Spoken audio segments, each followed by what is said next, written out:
How many drafts of your law school personal statement should you write? What is the expectation for the entire drafting process?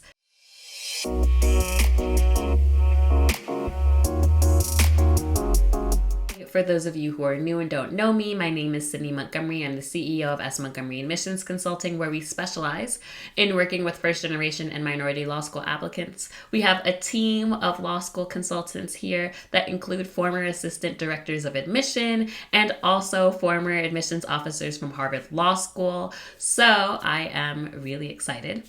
But today we're going to talk about your personal statement because I love essays. I know, says no one ever, but as an English major from Princeton, I just get really excited about the essay writing process. And it is a process. And that's so important because oftentimes I think students are like, oh, I wrote my personal statement. I wrote it. I just one draft, one and done. No. But the other thing is so you have those people on one end of the spectrum that are like one and done. And then you have people on the other end of the spectrum who are on draft 20. You're like, I've been drafting for 2 years. I'm like, no, you're not. I don't know what you're doing at this point.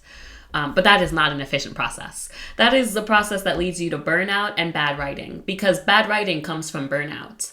Bad writing comes from a lot of other things as well, but bad writing definitely comes from burnout. And so I want to talk to you today about what a reasonable number of drafts for your law school personal statement is, so that you don't get burned out, but so that you're also not thinking it's going to be one and done.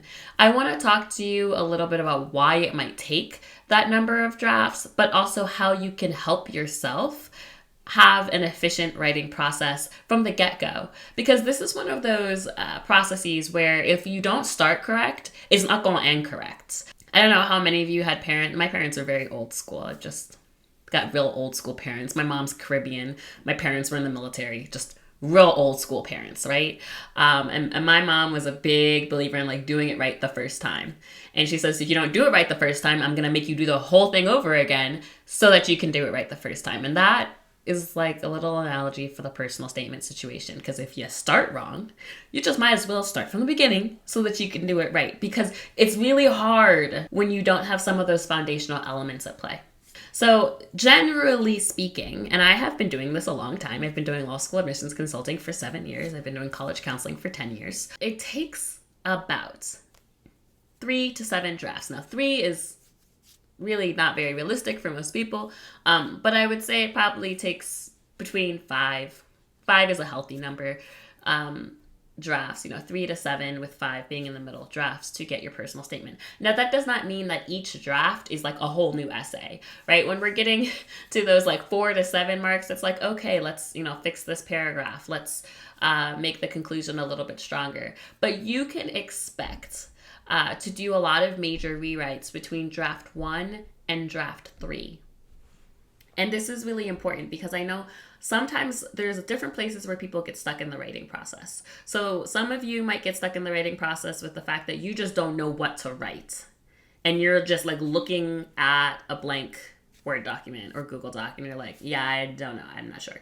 But some of you are I have so much to say and I'm on page 8.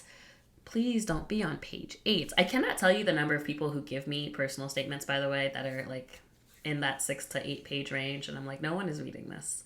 I will read it. I will read it and help you cut it down to 2 pages. But please don't submit that to a law school. I don't care if they don't have a page limit. It's not 8. That's how many pages they don't want, okay? And so there are these 2 places where people get stuck. And I think they both stem from this fear or maybe this anxiety or this pressure that you have to get it right in your first draft. And as I mentioned, I was an English major at Princeton. I love writing. I do a lot of writing even professionally. I'm a contributor to Headspring in the UK, which is a really cool magazine. You guys should check it out. It's underneath the Financial Times, and I've written for Medium and a couple other publications. So I love writing, okay? I do. I just really love writing. But I can tell you that if you tell yourself that this is just my first draft and it's probably going to suck, you will actually produce better drafts because you've taken that pressure and that stress out. But the other thing is you're not emotionally attaching yourself to anything that goes in your first draft, because the reality is your first draft is cute, but it's a first draft, right? I always tell students, listen, don't get so hung up make sure that you have those foundational elements. And so what are those foundational elements? Kind of skipping around a little bit, but what are the things that you can do to minimize the number of drafts or to make sure that you start right? Because I talked to you a little bit about wanting to start the process right. You want to make sure that you had good brainstorming. So often the first draft of a personal statement falls short because you did not start with the right ingredients. It's like you want to bake a pizza, but you're not going to give me any tomato sauce. You're not going to give me any pepperoni. You're not even going to give me the right kind of cheese. You're just going to give me some bread and be like, make a pizza. What am I supposed to do with that? Nothing. I can't do anything with that, okay? I'm going to have, like, bread. But I wanted pizza, right? Or, you know, it's like, for all of you Caribbeans out there, you trying to make something, but you ain't got no seasoning. What is that? Don't give me food with no seasoning. So often you guys are starting not with all of the ingredients you need to make a strong personal statement. You have to have the right ingredients. How do you get the right ingredients? You have the right brainstorming. I will continue to talk about it. I talk about it a lot. You want to make sure that when you are starting, you are doing a large universal brainstorm. I love it for students to take a step outside of the law school application process and just really take an introspective moment in your life and think about what is it? What are the moments that have been significant to you in your life? Whether they're personal or professional, please give me both. Failures and adversities and accomplishments and impact, please give me both. Things that aren't related to the law. I want you to really think about, okay, what are the significant life-changing or growth moments that have happened in my life? And really be serious about giving me both positive and negative, personal and professional. Think through that. Take a week or two. Think through that brainstorming. And then, only then, not before, only after you finish your brainstorm, then think about, okay, in this personal statement, what is the motivation for me to go to law school? What's my why law? And not like a philosophical, I want to be part of, the 2% of Black women lawyers because we need more women lawyers. Okay, great, but why you? What are you going to do? I literally, on more practical terms, want to know, what is it that you plan to do after you get your law degree? Do you have ideas? Have you thought through this, right? What is the area of law that you are thinking about? And then try to take stories in a nuanced and interesting way. Don't be boring. That connect together, that show me the development of that passion. I love learning about the development of a passion. I love seeing your growth as a person because here's the thing. There are some inalienable truths. One, you have grown as a person. Over the last, I don't know how many years, 5, 10 years, you've grown as a person. You've grown and your passion has grown. And you might not know it and you might not know how, but that is true. You've grown and your passion's grown, okay? But I would love to be there, make me feel it because I want to know how we got here, right? I want to know why you're here in front of me. What's leading you there? Convince me, persuade me, right? But so oftentimes I read personal statements that they're missing a personal aspect or they're missing places of significance. That is probably the thing that I think students miss the most. They may have told me why they want to go into this particular area of law because of all these negative things that have happened to them. Okay, maybe also change the tone or all of these, reasons why they've been affected by this certain thing. But then I don't see what you've been doing to try to affect change even as a non-lawyer. Right? Have you been volunteering for things? Have you been in student clubs? Have you been, helping your family members? It doesn't have to be a formal thing. It doesn't have to be something on your resume. Have you been researching? I just want to know, what have you been doing? What I don't want is to feel like you just sat around and waited for law school and you'd have done nothing else to even explore the passion. And I think for me, that's the thing, right? If you're telling me, I love using animal law as an example. If you're telling me you're passionate about animal law, I need to see something there. And so oftentimes students might talk to me about how their dog, was, mistreated or something like that. But I want to know also, what have you done? So you need to make sure that your personal statement has the right ingredients. You are the main character in your personal statement.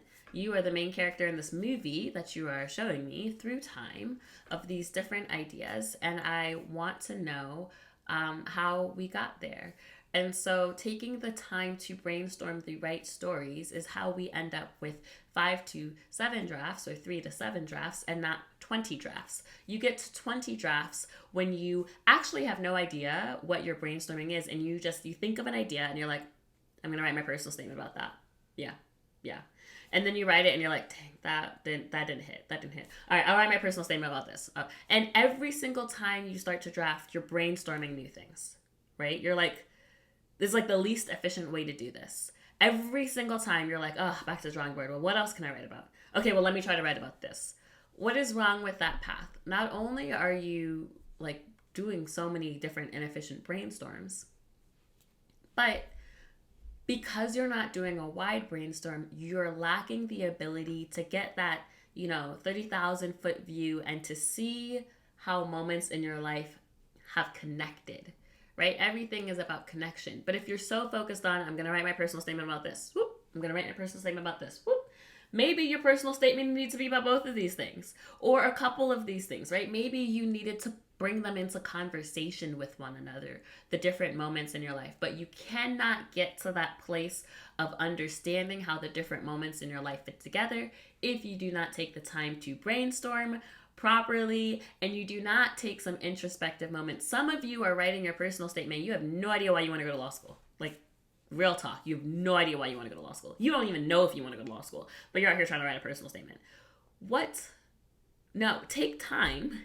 Figure out if you want to go to law school, figure out why you want to go to law school, do that self-work first because you cannot convince me of something that you don't know. And it shows in some of your personal statements how much introspective work you have not done. I can always tell when I'm reading a personal statement, I said this person has not actually taken any time to journal or reflect on their life or think through this or even talk it over with a friend. They have no idea. They are just writing words. Don't be that person. Right? Because a good cadence for a personal statement, I'm going to say it's going to take at least probably 1 to 3 true rewrites of like, this combination, maybe this combination. Or, those two hit, but let's swap out this last story, right? So you're going to do about 1 to 3 drafts of that.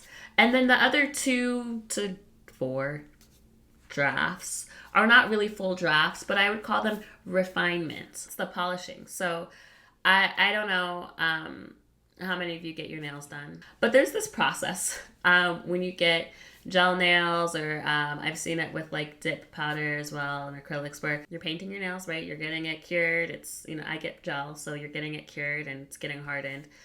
And then afterwards, it's always like been so interesting to me. They actually file it a little bit more. And I'm like, but you just painted that. What are you doing?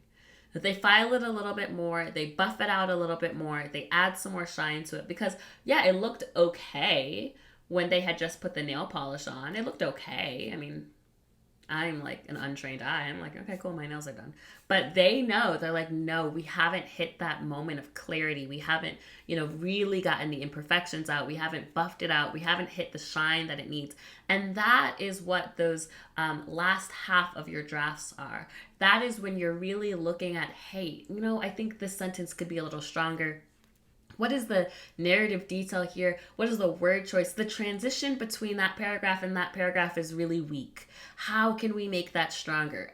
The conclusion is falling very flat. Honestly, we had a really strong essay and a super weak conclusion. Don't do that. Under the microscope, when you have the elements and you have the structure, because drafts 1 through 3 are really about what are the ingredients and what order are they going in? What's the structure, right? How can I bake it?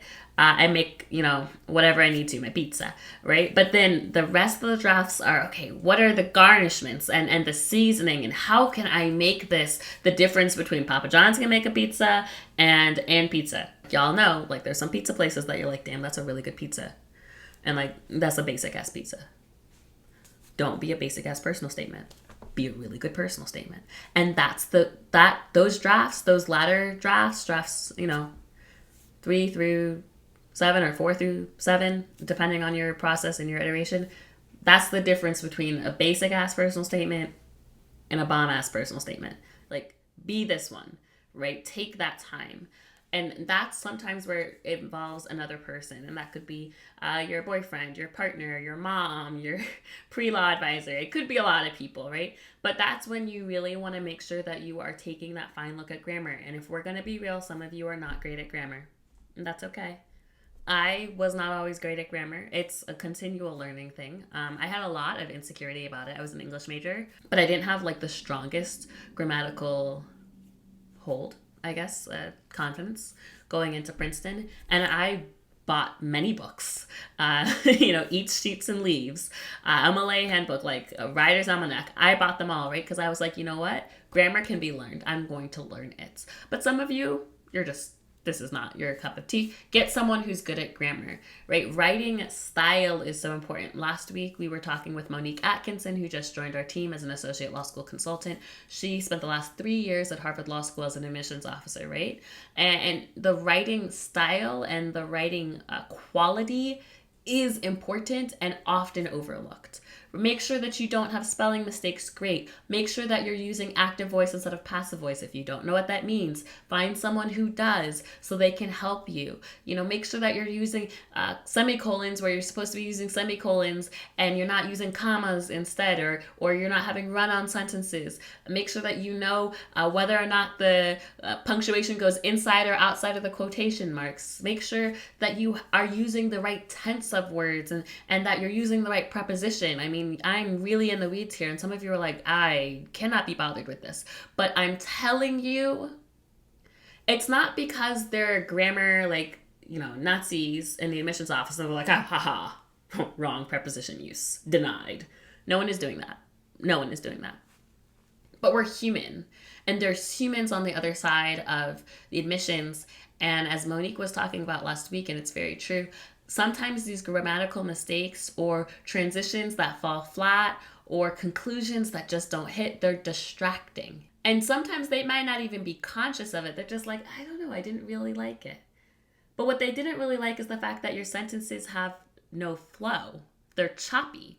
I mean, I listen, this is my job full time. I edit essays and work with students on their essays. Sometimes people just have choppy sentences, and it's really hard for me to get into your personal statement if I'm like, yeah, I just don't like the way it's written.